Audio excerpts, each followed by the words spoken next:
안녕하십니까. 혼란한 정치 시사 이슈를 술술 풀어보는 송국근 혼술 3월 13일 월요일 오후에 인사드립니다. 조만간 구속될 대법원 확정 판결만 나오면은 이 영어의 몸이 되는 조국이 이 시한부 국회의원 정치 활동을 하는 것을 알면서도 굳이 신당을 만든 이유, 처음에는 안가품, 분풀이, 화풀이 이런 거였겠죠. 적개심에 불타서 특히 윤석열 대통령과 한동훈 법무부 장관 본인을 수사했던 그 지휘선상에 있었던 두 사람에 대한 안가품 이런 것이었는데 본인도 아마 그 정도 차원에서 생각을 했을 것입니다. 그런데 지금 상황이 좀 변하고 있다. 뭐냐 하면은 이외로 본인이 의도하지 않았을 것 같은데 조국 신당의 지지율이 뜨고 있습니다. 그리고 특히 이 조국은 주변에 또 코치를 받아서 비례대표는 아예 내지 않고 비례대표만 내고, 그러니까 지역구에는 후보를 아예 내지 않고 비례대표만 내는 이쪽으로 방향을 잡아서 잘하면 한 10석까지도 가져간다. 자, 이 생각이 미치니까 조국이 안가품 수준을 넘어서 대법원 확정 판결에 영향을 좀 미치려는 그런 시도를 해야 되겠다. 이렇게 작심을 한 것 같습니다.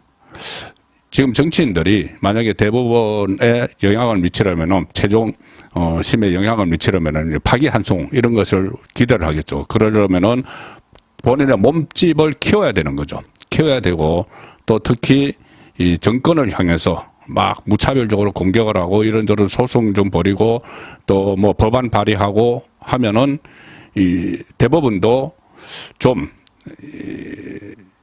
그 판단을 하는데 영향을 받을 수밖에 없습니다. 현재 정권과 완전히 대체를 하고 있는 거기에 대해서 이 정치 보복, 정치 탄압 이런 빌미를 줄 수도 있고 그리고 또 시간을 질질 끌 수도 있죠. 대법원에서 확정 판결까지 지금 딱히 언제까지 확정 판결을 해야 된다는 게 정해진 게 없기 때문에 그래서 당장 3개월 내지 한 5개월 정경심이 확정 판결 2심에서 확정 판결 대법원까지 5개월 걸렸는데 그 이후로도 막 끌 수가 있는 겁니다. 아니면은 끌다가 또 상황 봐서 파기환송을 해버릴 수도 있고 그래서 조국은 지금 그걸 노리고 본격적인 행동에 돌입할 준비를 하고 있다. 자, 그런 판단이 듭니다.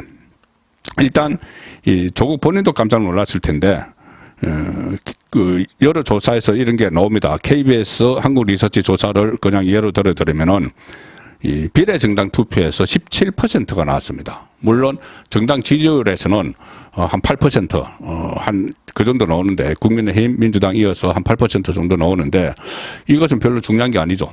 조국은 지역구에 후보를 내지 않기 때문에 정당 투표 이게 중요합니다. 정당 투표에서 얼마나 지지를 받는지.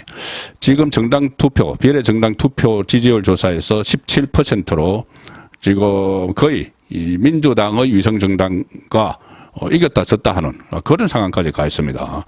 그 17% 하면은 한 10석까지 또 가능한 상황인데, 이 17%를 지지를 보내는 사람들은 대개 한 세 갈래입니다.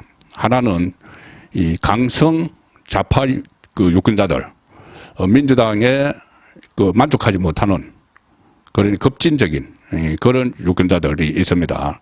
그리고 조국 그 팬덤이 있죠. 일정 부분 팬덤이 있죠. 조민에게 막 후원금을 보내는 그런 팬덤. 정경심 감옥에 있는데 영치검을 사상 최대 액수 억대를 보내는 자 그런 사람들이 있고 먼저 그 다음에 이 친문이 있습니다. 친문 문재인 쪽에 이 조국이 정당을 만들고 정치를 하면서 계속 문재인을 찾아가서 격려를 받았죠. 그래서 민주당 안에 문재인 지지층들이 이재명에게 등을 돌려서 조국에게 쏠리고 있다. 그리고 또 지역적으로는 아무래도 호남 출신, 호남 지역의 유권자 그리고 수도권과 다른 지역에 거주하는 호남 출신 유권자를 지금 흡수를 하고 있습니다. 그래서 비례정당 투표에서 민주당 위성정당을 앞질러 버리게 되는 그런 상황이 되고 있는데 이렇게 되면 일단 최대 피해자가 생기겠죠. 최대 피해자는 이재명입니다. 이재명은 이 본인이 준연동형을 유지를 하기로 하는데 결정을 했는데 그 가시를 오히려 조국이 다 따먹어버리는 그런 상황이 된 거죠. 조국은 심지어 오늘 그쪽에 대변인 신장식은 오늘 라디오에서 이런 말까지 했습니다. 지금까지는 지민비조인데 지민비조는 지역구 투표는 민주당, 비례대표 투표는 조국 이 말이죠. 그런데 이제 기고만장해서 거꾸로 합니다. 비조지민이다. 뭐냐면은 비례대표는 조국, 지역구는 조국당, 지역구는 민주당. 그러니까 지민비조면은 지역구에 민주당을 찍으러 왔다가 지역구 후보 찍으러 왔다가 비례대표는 조국당을 찍어달라 이건데 이제 이것을 한 발 더 나가서 비조지민은 먼저 비례대표로 조국당을 찍으러 왔다가 지역구는 그럼 민주당 찍어라 이 이야기입니다. 그러니까는 자기들이 민주당보다 우선이라는 이야기죠. 자기들 지지층이 오히려 민주당의 지역구를 견인을 할 수 있다. 이 상당히 기고만장한 이런 상황까지 왔는데 이거는 이재명의 민주당을 일종의 조롱을 하는 거죠. 이게 지지율이 민주당 위성정당보다 더 나오니까 이재명을 조롱하는 겁니다. 대변인이 조국당의 대변인이 이재명을 조롱을 하는 이 상황까지 벌어졌고 그리고 2차, 3차 피해자도 있겠죠. 1차 피해자는 이재명. 공교롭게도 2차, 3차 다 이씨입니다. 이씨. 성이 있습니다. 자, 이낙연, 이준석이죠. 이재명, 이낙연, 이준석인데 이낙연은 호남, 지금 조국이 호남에 집중을 하고 있죠.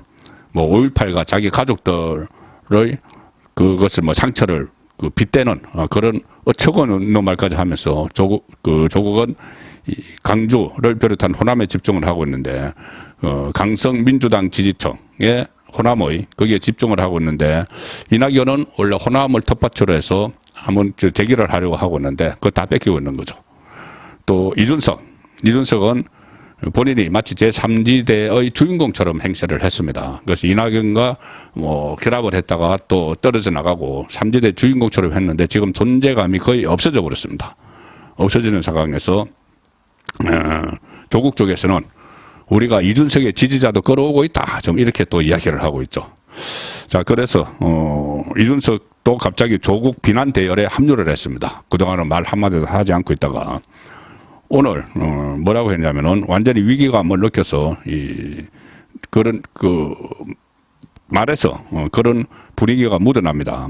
뭐라고 했냐면은 이준석이 최고위원회에서 이런 상황은 조국 당의 지지율이 올라가는 상황은 우리 정치의 최종적인 정상에 가깝다. 최종 정상에 가깝다.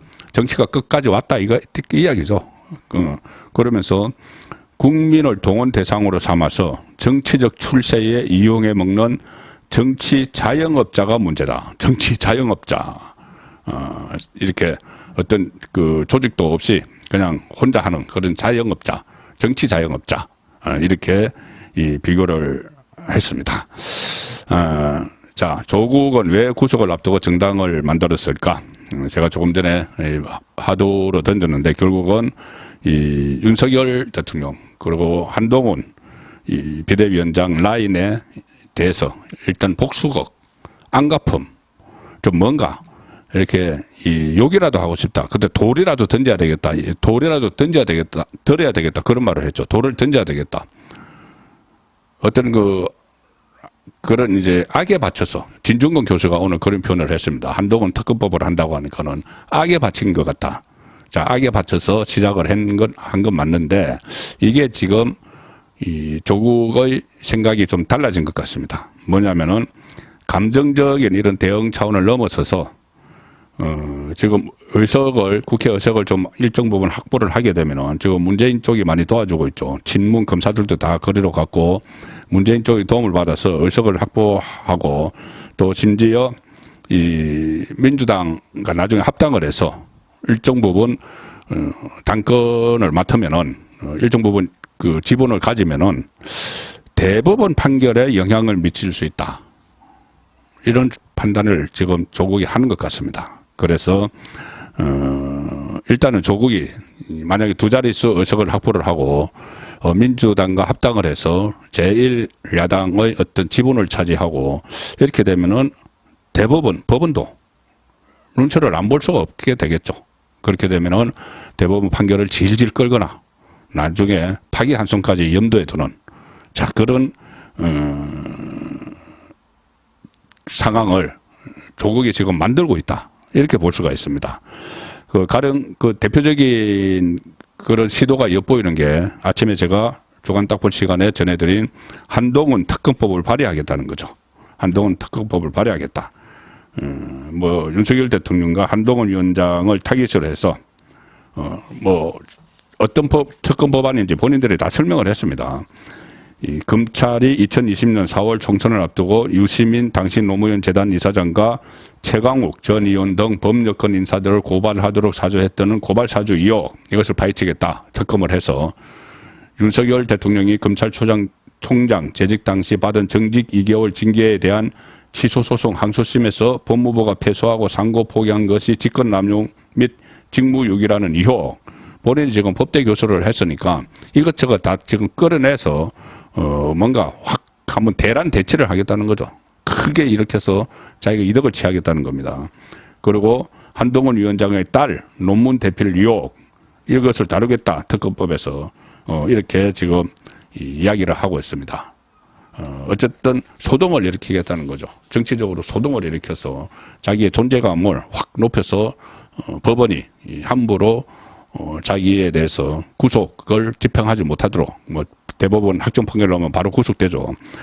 그런 정치적 목적, 자기를 보신하는 그런 목적을 가지고 있다. 그리고 또 특히 한동훈 법무부 장관을 지낸 한동훈 비대위원장의 딸 입시 문제 이거 뭐 검찰에서 무혐의로 혐의로 다 끝난 건데 여기에 대해서 특검을 추진하면서 자기가 2년 선고받은 게 유재수 감찰 무마도 있지만 2심까지 그 유죄를 확정받은 게 그 딸 조민에 대한 입시 비리죠. 입시 비리가 있으니까 물타기를 하려고 한동훈 비대위원장의 딸 입시 비리를 같이 막아내면서 지금 정치적으로 이슈로 만들겠다. 그런 의도가 지금 뻔히 보이고 있습니다.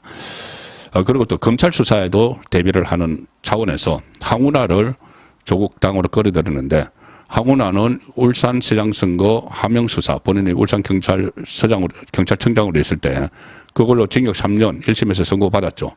조국은 그 사건을 할 때 하명을 한 민정수석이었습니다. 그런데 그 조국에까지 수사를 하지 못하다가 최근에 재기 수사가 시작이 됐죠. 그 조국은 울산시장 선거 불법 개입 혐의도 수사를 받아야 됩니다. 그리고 그 하명을 지시를 했고 하명을 받은 사람이 황운하죠. 그래서 이 수사가 진행되는 이것도 본인이 정치인이 돼서 마치 뭐 투사처럼 대정권 투쟁을 하는 투사처럼 되면은 수사도 좀 진척이 어렵겠죠. 자, 그래서 이런저런 것들을 생각해서 황운하에게도 이 금배지를 달아주는 공범격인 황운에게도 금배지를 달아주려고 지금 비례대표로 배치를 하려고 하고 있죠. 자, 이런 그 조국의 구상이 이런 그 욕심, 야욕이 그대로 실현이 되면은 조국 한 사람에 의해서 대한민국의 이 법조계 그리고 또 사법부, 입법부까지 완전히 농락을 당하는 자 그런 상황이 올 수도 있다는 생각이 듭니다. 자, 유권자들의 판단에 의해서 이런 시도는 자제될 수가 있겠죠. 송국근의 혼술이었습니다.